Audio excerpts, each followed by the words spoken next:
brakes में we'll proceed further.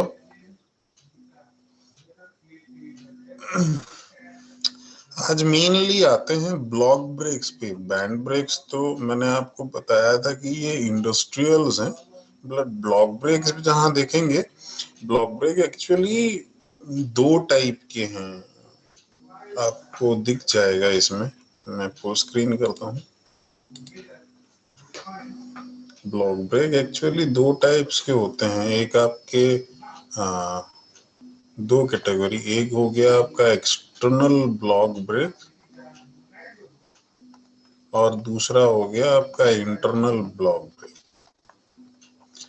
Internal आप हर automobiles में you can find it, but when it comes to the external again these block brakes are used in industries or in our regular purpose applications, है ना। जो आप machinery आप देख रहे हैं in your laboratory as well, these all belongs to the block brake. And the example what I give you the brakes which is used in your impact machine, impact testing machine, those are the block brakes.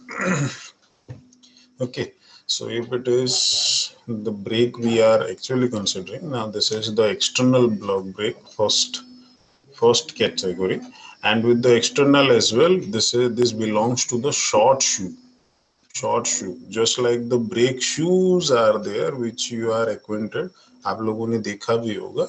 वही brake shoe वो छोटा होगा size में, एक बड़ा size भी आप ले सकते हैं, छोटा साइज भी ले सकते हैं। छोटे साइज लेने में थोड़ा उसका कैलकुलेशंस, थोड़ा उसकी थ्योरेटिकल एनालिसिस थोड़ी बदल जाती है, but when it comes to मतलब लॉन्ग शू उसका थोड़ा एनालिसिस अलग हो जाता है। तो वही चीज को हम आज देखते हैं। चलिए देखिए, ये है एक लीवर है, लीवर जो आपके यहाँ पे ये फल्क्रम पॉइंट और लीवर के दूसरे एंड पे आप एक्चुएटिंग फोर्स लगा रहे हैं। This is nothing but your actuating force. अगर आपने डाउनवर्ड लगाया तो ये जो पूरा काला हिस्सा आपको दिख रहा है, this is the shoe, this is the brake shoe,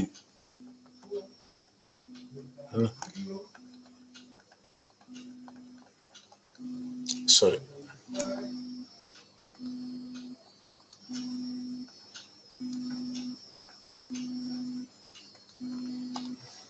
this is the brake shoe, है ना। तो यही ब्रेक शू छोटा या बड़ा होगा तो जो है एनालिसिस की वो प्रेस हो जाएगा। जैसे आपने एक्चुएटिंग फोर्स डाउनवर्ड यहाँ पे लगाया तो वो यहाँ जाके अटैच होना है, और जैसे ही ब्रेक शू अटैच होगा तो आपका ये ड्रम है, ड्रम घूमना बंद करेगा या स्लो डाउन हो जाएगा। This is what the only M. तो जब आप ये करने जा रहे हैं तो इसका एक फ्री बॉडी डायग्राम ड्रॉ करना जरूरी है टू अंडरस्टैंड द मैकेनिज्म। तो हम ड्रॉ करते हैं ऐसे, इमेजिन करिए कि the drum is rotating clockwise, और एक बात बता दूं, जब आप ब्रेक्स की बात कर रहे हैं ना, तो जो फ्रिक्शन जनरेट हो रहा है वो रोलिंग फ्रिक्शन नहीं है गाइस, वो स्लाइडिंग फ्रिक्शन है। क्योंकि जो स्लाइड होने के बाद ही the body can come to rest. Rolling friction में वो रोल कर सकता है एट अ लेसर स्पीड। तो both the bodies are not rolling. आपका जो ब्रेक शू है वो अपने पोजीशन पे फिक्स्ड है, और ड्रम आपके उसको जैसे ही आपने एक्चुएटिंग फोर्स लगाया तो ब्रेक शू जाके अटैच हो जाता है ड्रम के साथ, and you are getting the braking action और द ब्रेकिंग एफर्ट। बट अगर वो आप रोलिंग फ्रिक्शन के बारे में बोले तो जो टायर आप ऑटोमोबाइल्स में टायर घूम रहा है, रोड पे घूम रहा है, वो रोलिंग फ्रिक्शन है, वो स्लाइडिंग नहीं है, वो रोलिंग फ्रिक्शन है। क्योंकि टायर घूम घूम के, without that rolling friction tyre घूम ही नहीं पाएगा, आगे आप मूव कर ही नहीं पाएंगे। तो वो रोलिंग फ्रिक्शन वहां होता है, बट ये स्लाइडिंग है, हमें रोकना है ड्रम को, इसीलिए वो स्लाइडिंग फ्रिक्शन है ना। तो अगर स्लाइडिंग फ्रिक्शन है, ये ड्रम का रोटेशन, अगर ये ड्रम का रोटेशन है तो इस पॉइंट पे जो आपके रिएक्शंस आएंगे ड्रम पे, एग्जैक्टली ऑन द ड्रम ना, आपके जो फोर्स ऑफ फ्रिक्शन है वो लीवर शू देगा ड्रम पे, क्योंकि ड्रम अब इस डायरेक्शन में घूम रहा है, तो mu N coefficient of friction और जो फ्रिक्शनल फोर्स होगा, this is the frictional force आपका ऑपोजिट टू द मोशन। एक नॉर्मल रिएक्शन है जो आपका लीवर दे रहा है ड्रम के ऊपर, और drum has a hinge point और अ मोटर पॉइंट जहां पे आपको OH और OB दो रिएक्शन मिलते हैं, horizontal and the vertical reactions. Similarly अगर आप लीवर के ऊपर आए तो लीवर में यहाँ देखिए जहाँ हिंज पॉइंट है वहां मुझे दो रिएक्शंस मिलते हैं AB एंड AH, एंड जैसे म्यू एन और एन यहाँ मिला, सिमिलरली ब्रेक शू के ऊपर ड्रम एक रिएक्शंस दे रहा है, जो फोर्सेस हैं म्यू एन आपका फ्रिक्शनल फोर्स, क्योंकि ये इस डायरेक्शन में है तो ब्रेक शू पे ऑपोजिट डायरेक्शन पे लगेगा, तो ये आ गया आपका ऑपोजिट डायरेक्शन पे। नाउ एन जो है ये है यहाँ पे। एक चीज हमने यहाँ एज्यूम कर लिया है, क्या एज्यूम किया है कि ये जो म्यू एन और एन आप देख रहे हैं ना, ये क्योंकि शू मेरा छोटा सा है तो इसीलिए हर जगह पे हमने एज्यूम किया है कि ये कोफिशिएंट ऑफ ये जो नॉर्मल रिएक्शन और फ्रिक्शनल फोर्स है ये इतने ही होंगे हर पॉइंट पे। इस पॉइंट पे आप मानो कहीं भी कोई भी पॉइंट में यहाँ ले लूं कांटेक्ट पॉइंट पे, हर पॉइंट पे वो वही होगा, क्योंकि जो प्रेशर डिस्ट्रीब्यूशन होता है जब आपने लोड लगाया तो ब्रेक शू एक प्रेशर देगा ड्रम के ऊपर, तो वो जो प्रेशर दे रहा है उसकी जो इंटेंसिटी है वो हर जगह पे सेम है, मतलब यहाँ पे ये जो रेडियल प्रेशर आपको मिलेगा ड्रम के ऊपर हर जगह पे ये इक्वल मैग्नीट्यूड रहेगा। अगर शू मेरा छोटा है, अगर शू बड़ा होगा तो दैट इंटेंसिटी वेरी कर जाएगी, हर जगह इक्वल नहीं आएगी। वो आपको देखने को मिलेगा, जैसे हम आगे में बता दूंगा जो आप देख पाएंगे। कोई भी अगर मैकेनिक शॉप जाते हैं गाड़ी में रिपेयर कराने तो वहां आपको वो चीज दिखेगा, मैं बता दूंगा अभी क्या है। तो ये होता है मेरा ब्रेक शू, यही आपका प्रेशर इंटेंसिटी क्योंकि कांस्टेंट है हर जगह, फ्रिक्शनल फोर्स और नॉर्मल रिएक्शन ये कांस्टेंट है, ये कांस्टेंट होंगे तभी जाके मैं एनालिसिस आगे करूंगा। और एनालिसिस क्या होगी, नॉर्मल है, मैं फोर्स बैलेंस करेंगे हर जगह पे, हर जगह पे फोर्स बैलेंस होगा और मोमेंट मोमेंट कैलकुलेशन होगा ना। ये तो प्रीटी सिंपल है, आप यहाँ पे OH OB म्यू एन और एन है तो सिंपली लिख सकते हैं N is nothing but is equal to OB और OH is nothing but is equal to mu N. तो ये रिएक्शंस तो आपको मिल जाता है क्लियरली ना कि OH is nothing but is equal to mu OB ना, ये रिएक्शंस ये रिलेशन आपको मिल गया। सिमिलरली आप यहाँ पे डालेंगे तो यहाँ पे क्या होगा, आपको फोर्स बैलेंस करने के साथ एक मोमेंट लेना पड़ेगा about the point A, about the point A. Her distance आपको मैंने ऑलरेडी दे रखा है, तो इसी बेसिस पे अगर आपने मोमेंट ले लिया तो आपको मोमेंट इक्वेशंस मिलेंगे, ये FC plus mu N A minus B N will be equal to 0। तो यहाँ मुझे नॉर्मल रिएक्शन n मिल गया FC divided by b minus mu a, और जो टॉर्क है वो टॉर्क कौन जनरेट करेगा। अब मुझे ये बताइए यहाँ पे टॉर्क जनरेट कौन करेगा, ये फ्रिक्शनल फोर्स टॉर्क जनरेट कर रहा है या n जनरेट कर रहा है, यही फ्रिक्शनल फोर्स हमेशा फ्रिक्शनल याद फोर्स। रखिएगा। ये फ्रिक्शनल फोर्स टेंजेंशियल कंपोनेंट है ना ड्रम के साथ, तो यही एक रिएक्शन टॉर्क और रेजिस्टिव टॉर्क देंगे to the drum such that, और या तो आप उसको ये बोल सकते हैं कि वो ब्रेकिंग टॉर्क देंगे to the drum such that the drum can come to rest और इट कैन स्लो डाउन। ठीक है, तो टॉर्क आपको मिल गया mu N times the R. अगर ये वैल्यूज आपने डाले तो आपको मिलेंगे म्यू एन के वैल्यूज अगर आपने डाल दिए तो ये आपको मिल जाएंगे mu F C R divided by B minus mu A ना। अब बात ये उठता है कि ये तो मेरा इस डायरेक्शन पे हो गया, जब डायरेक्शन ड्रम का डायरेक्शन उल्टा होगा, ये इस डायरेक्शन पे घूमेगा, थोड़ा सा इसका चेंज कर लूं। अगर ड्रम मेरा इस डायरेक्शन में घूमना चालू करेगा तब क्या होगा, एन तो एन है, बस म्यू एन का डायरेक्शन बदल जाएगा, यहाँ म्यू एन इस तरफ आ जाएगा, this is going to be the mu N, और ये इस डायरेक्शन में ये उल्टा हो जाएगा, ऐसे हो जाएगा म्यू एन, है ना। तब इक्वेशन क्या बनेगी, F into C plus mu N into A will be equal to n into b, n into the small b। अगर वो करेंगे तो ये जो नीचे b माइनस म्यू है ये क्या था, ये इक्वेशन बनेगी f इंटू सी, फिर क्या बनेगा इक्वेशन बताइए,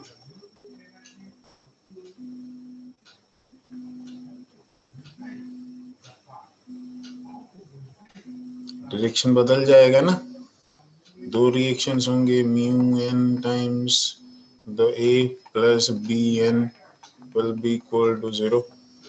तो ये अगर हो गया तो n becomes your fc divided by, sorry ये माइनस हो जाएगा, तो ये टोटल हो जाएंगे आपके b प्लस म्यू ए। तो ये बन गया आपका नॉर्मल रिएक्शन। अगर ये आपका नॉर्मल रिएक्शन बनता है तो instead of getting this torque, now आपका टॉर्क बनता है mu F C R divided by B plus mu A, है ना। तो ये होगा क्या, अब देखिए, जब टॉर्क आपने लगाया, torque is the inertial and load torque required for equilibrium, it is numerically equal to friction torque developed by the brake। तो सेल्फ एनर्जाइजिंग क्या होगी, if the friction helps you in the braking application, if the friction जो force आपका लगा वो help करेगा in the braking application, then I can say it is self energizing। if the friction oppose करेगा आपके breaking को तब ये बन जाएगा सेल्फ डी एनर्जाइजिंग। तो यहाँ मुझे बताइए, इस केस में, दोनों के केस में, अगर ड्रम मेरा क्लॉकवाइज रोटेट किया या एंटी क्लॉकवाइज रोटेट किया, किस केस में फ्रिक्शन हेल्प करेगा in getting the braking, braking में कौन हेल्प करेगा, किस डायरेक्शन पे फ्रिक्शनल फोर्स डालेंगे तो वो ब्रेकिंग को हेल्प करेगा, क्लॉकवाइज सर, क्लॉकवाइज पे, क्लॉकवाइज अगर आपने डाला तो वो ब्रेकिंग को हेल्प करेगा, यस सर, हेल्प करेगा। तो वो क्लॉकवाइज अगर रोटेट करता है तो टोटल ब्रेकिंग सिस्टम हो जाता है सेल्फ एनर्जाइजिंग, अगर एंटी क्लॉकवाइज रोटेट किया तो वो बन जाएगा सेल्फ डी एनर्जाइजिंग। समझ गए? Yes sir. लास्ट क्लास हमने एक सेल्फ लॉकिंग वाला फंडा पढ़ा था, आज जो हम देख रहे हैं एक सेल्फ एनर्जाइज और सेल्फ डी एनर्जाइज। अगर फ्रिक्शनल फोर्स हेल्प करेगा, हेल्प करेगा मतलब क्या बन जाता है, उसका फिजिकल इंटरप्रिटेशन क्या करूं,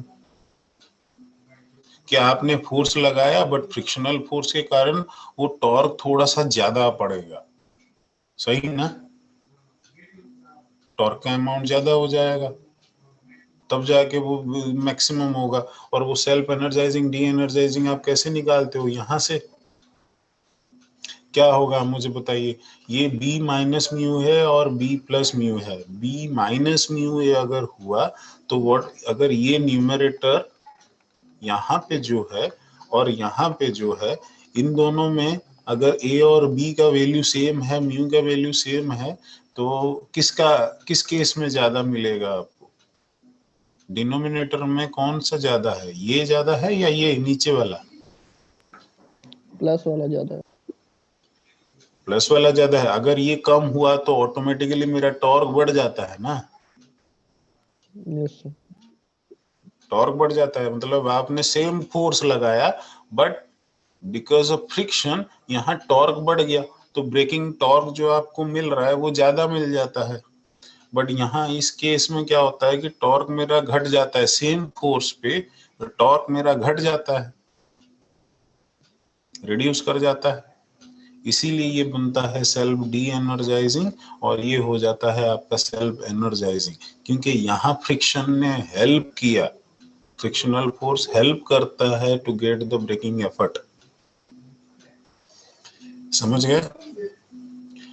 अब आते हैं लॉन्ग शू पे। ये देखिए शू अब मेरा बड़ा हो गया। अगर if the shoe is long one, मैंने क्या बताया था कि जो प्रेशर है ना, वो प्रेशर अब कांस्टेंट नहीं रहा, प्रेशर वेरी करेगा ना। Pressure each and every point, ये हर पॉइंट पे, हर कांटेक्ट पॉइंट पे सेम अमाउंट ऑफ प्रेशर नहीं पड़ेगा।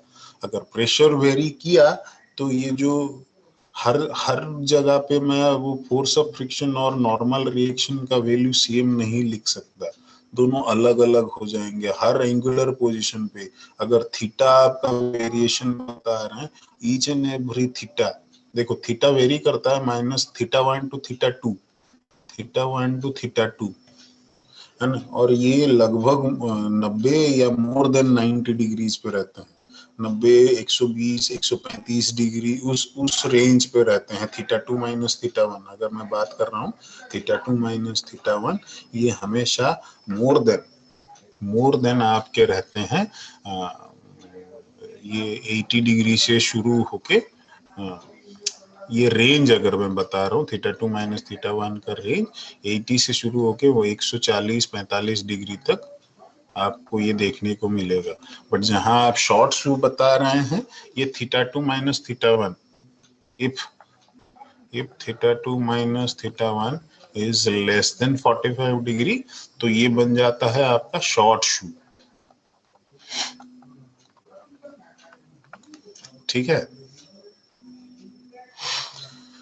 तो अब इसका एनालाइज अगर हम करने जाएं, तो ये बनेगा मेरा डिस्ट्रीब्यूशन। देखिए मैंने फ्री बॉडी डायग्राम ड्रॉ किया है, क्योंकि ये मेरा फुलक्रम पॉइंट है O, this is your fulcrum point O. तो रिएक्शंस हैं मेरा RX RY, करेक्ट है। यहाँ इस पॉइंट पे अगर आप देख रहे हैं, मैंने एक इंस्टेंटेनियस लेंथ ऑफ शू का लिया है, जिसपे आप देख रहे हैं एक फोर्स ऑफ फ्रिक्शन पड़ रहा है, because see this is what the reactions here I am having angular momentum. तो यहाँ पे DFF इस डायरेक्शन पे, DFN इस डायरेक्शन पे, this is what the direction. Now जब आप बॉल रोलर पे देखेंगे तो it is going to be opposite to this, ये इसके ऑपोजिट हो जाना है ना।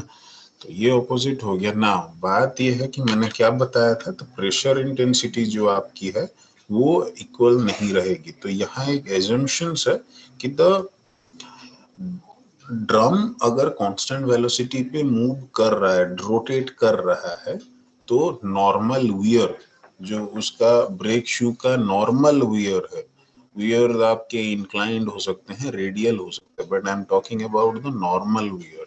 नॉर्मल वियर हमेशा फ्रिक्शनल वर्क डन से प्रोपोर्शनल होगा।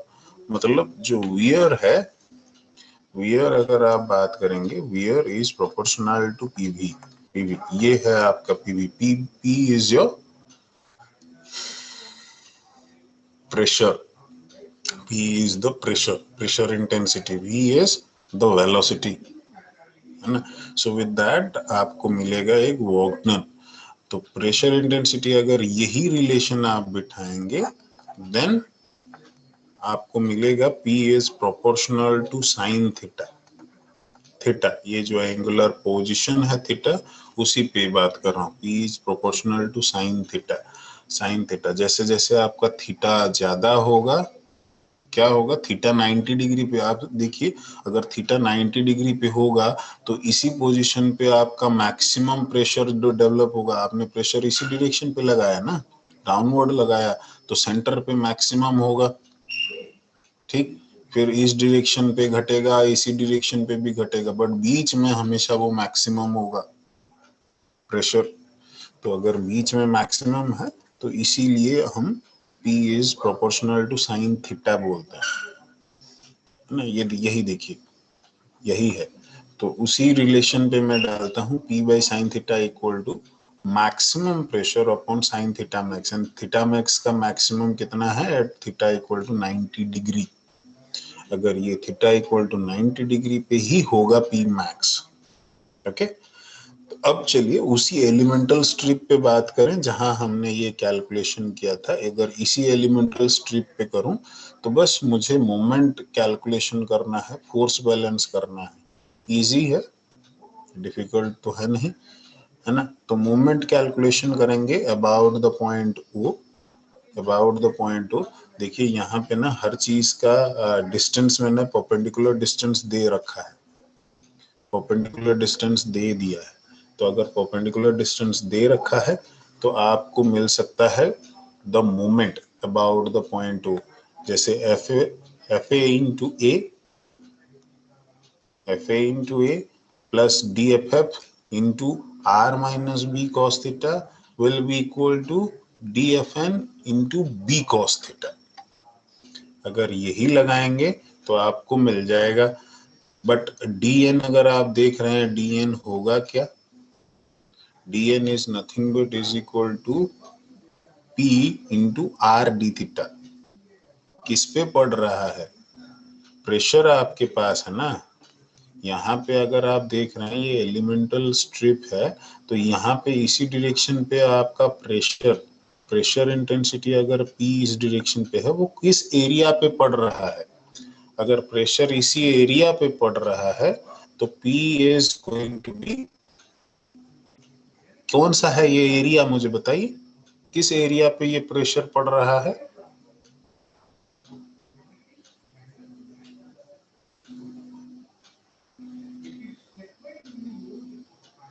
किस एरिया पे पड़ रहा है गाइस,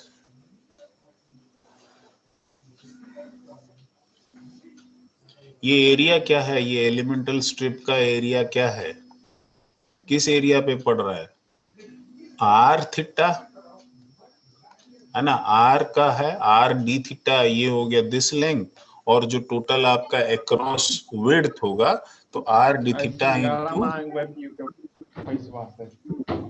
कहाँ पे मारते हैं हम बड़का जो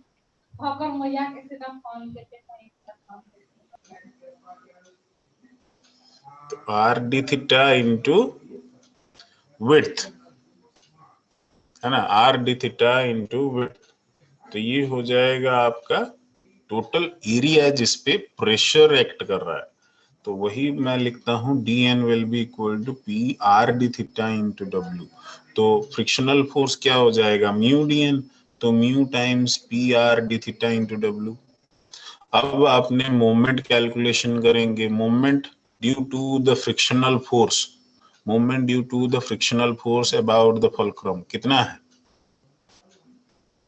D F F into R minus B cos theta. इसको लिखते हैं let it be M F, M F will be equal to D F F into R minus B cos theta. Moment due to the normal reaction M N कितना है, D F N into B cos theta, और moment due to the actuating force M A कितना हो गया, F A into ए। अब वह sense ढूंढ लीजिए, कौन क्लॉकवाइज है कौन एंटी क्लॉकवाइज है, सेंस ढूंढ लीजिए। अगर सेंस आपको मिल गया then all are done.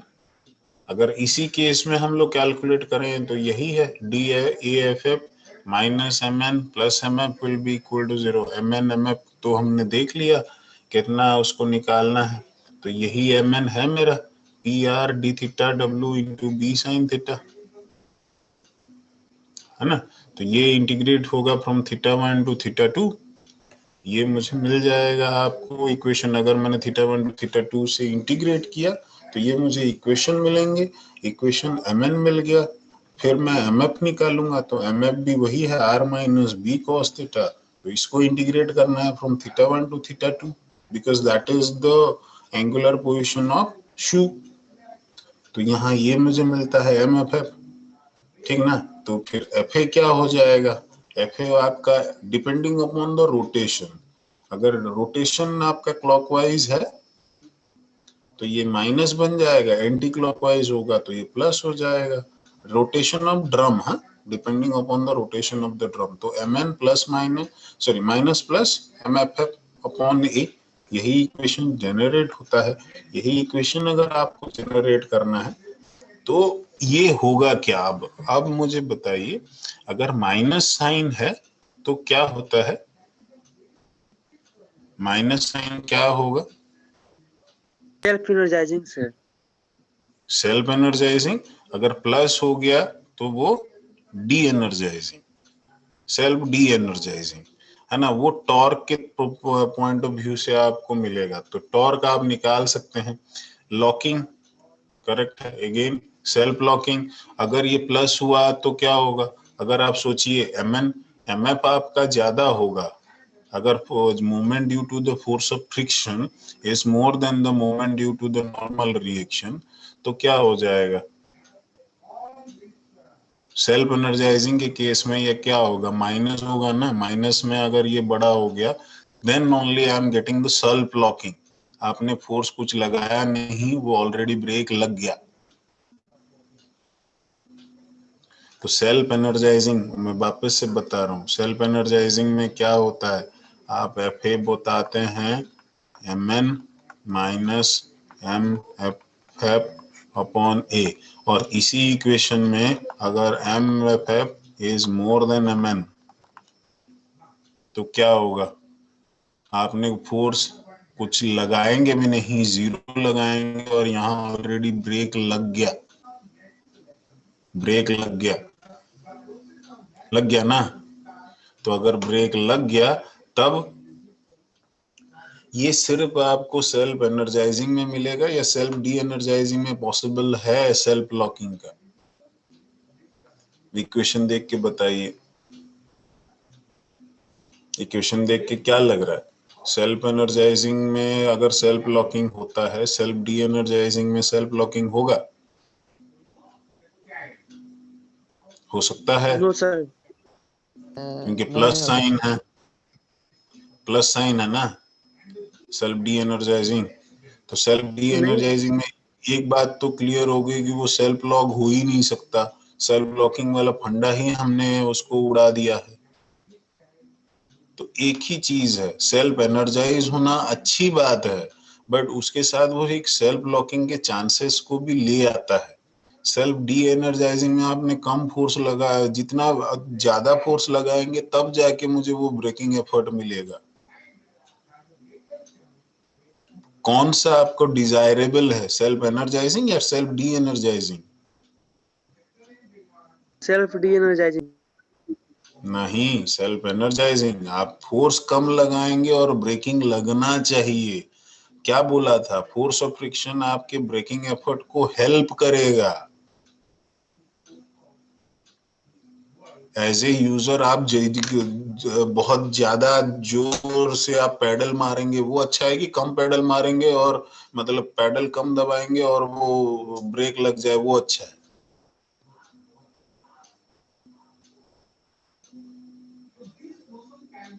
Come sir. आप एफर्ट कम लगाएं और लग जाएगा ना, वही तो है आपका सेल्फ एनर्जाइजिंग, है ना। Yes sir. लेकिन सेल्फ एनर्जाइजिंग अगर आप बोलेंगे तो सेल्फ एनर्जाइजिंग अपने साथ एक सेल्फ लॉकिंग भी लेके आता है कि आप फोर्स नहीं लगा रहे हैं और ब्रेक लग रहा है। इसीलिए तो सर बोले कि हो सकता है कि ये सेल्फ एनर्जाइजिंग का प्रॉब्लम लो फॉल हुआ ना सर। नहीं, तो इसीलिए आपको डिजाइन वैसा करना है कि वो सेल्फ एनर्जाइज हो बट सेल्फ लॉक ना हो। सेल्फ डी एनर्जाइजिंग में आप दबाते रहेंगे, खड़े हो जाएंगे पेडल के ऊपर तब जाके लगेगा, तो उसका तो कोई मतलब नहीं है ना। ड्राइवर कितना फोर्स लगाएगा, यही फंडा है। इसके लिए तो सर हम लोग को ए बी सी का वैल्यू देखना होगा सर, थीटा का वैल्यू देखना होगा। करेक्ट करेक्ट, वो लेंथ आपको चूज करनी पड़ेगी, वो ए बी सी का लेंथ ही आपको चूज करना पड़ेगा। लेंथ ही वैसा आपको लेना पड़ेगा। आर्बिट्रीली कोई भी एबीसी लेंथ और वो थीटा 1 थीटा 2 का वो जो शू पैड का एंगुलर, शू का एंगुलर पोजीशन है ना, वो उसको आपको ऑप्टिमाइज करना पड़ेगा ताकि वो सेल्फ एनर्जाइज हो बट सेल्फ लॉक ना हो। क्योंकि आप समझो, जो टायर या फिर आपका जो गाड़ी घूम रहा है, गाड़ी घूमने में इसीलिए अगर आप 4 व्हीलर कभी चलाएंगे ना, आप देखेंगे अगर रिवर्स गियर में आपको ब्रेक लगाने में ना थोड़ा सा ज्यादा एफर्ट लगता है, लेकिन गाड़ी जब आप जा रहा है, मूव कर रहा है, वहां पे आप हल्का सा पैडल लगाएंगे तो वो गाड़ी स्लो होता है। ये आप देख पाएंगे, आप प्रैक्टिस कर पाएंगे अगर आप गाड़ी चला रहे हैं तो। ठीक, तो टॉर्क कितना होगा अब? अगर टॉर्क आप ढूंढ रहे हैं तो टॉर्क यही है, क्या है, mu D F into R, sorry mu D F N into R. ये है आपका force of friction into the R. R is your drum का रेडियस, तो ये लगाएंगे तो यहाँ आपको मिलता है, ये है torque required for the braking, है ना, और torque absorbed by the brake, torque absorbed by the brake. ठीक है, तो ये हो गया। तो अब वापस से आप रिएक्शन सब निकाल सकते हैं, फलक्रम में कितना रिएक्शन हो रहा है वो टोटल आप निकाल सकते हैं, आर एक्स आर वाई, इसमें कोई ज्यादा दिक्कत नहीं होगा। 1 मिनट सर, हेलो। हाँ बोले 1 मिनट में सेशन खत्म हो जाएगा, फिर सेम लिंक पर ज्वाइन करना है सर। ऑल ठीक है, हो गया, ऑल स्टूडेंट को ज्वाइन करना है, ठीक है ना, सेम लिंक पर। ठीक है सर, कंटिन्यू कीजिए। ठीक है, आगे हम यही पढ़ेंगे। यही ड्रम ब्रेक है जो आप मैं नेक्स्ट में बता रहा हूँ। ये आपका इंटरनल शू है ना, वो एक्सटर्नल शू अभी तक हमने देखा, एक्सटर्नल ड्रम ब्रेक देखा, अब इंटरनल ड्रम ब्रेक देखेंगे जो आपके हर ऑटोमोबाइल्स में यूज होता है ना। चलिए, अगर 1 मिनट में खत्म हो जाएगा तो ये चीज को हम डिस्कस करते हैं आपके नेक्स्ट सेशन में, ठीक है सर।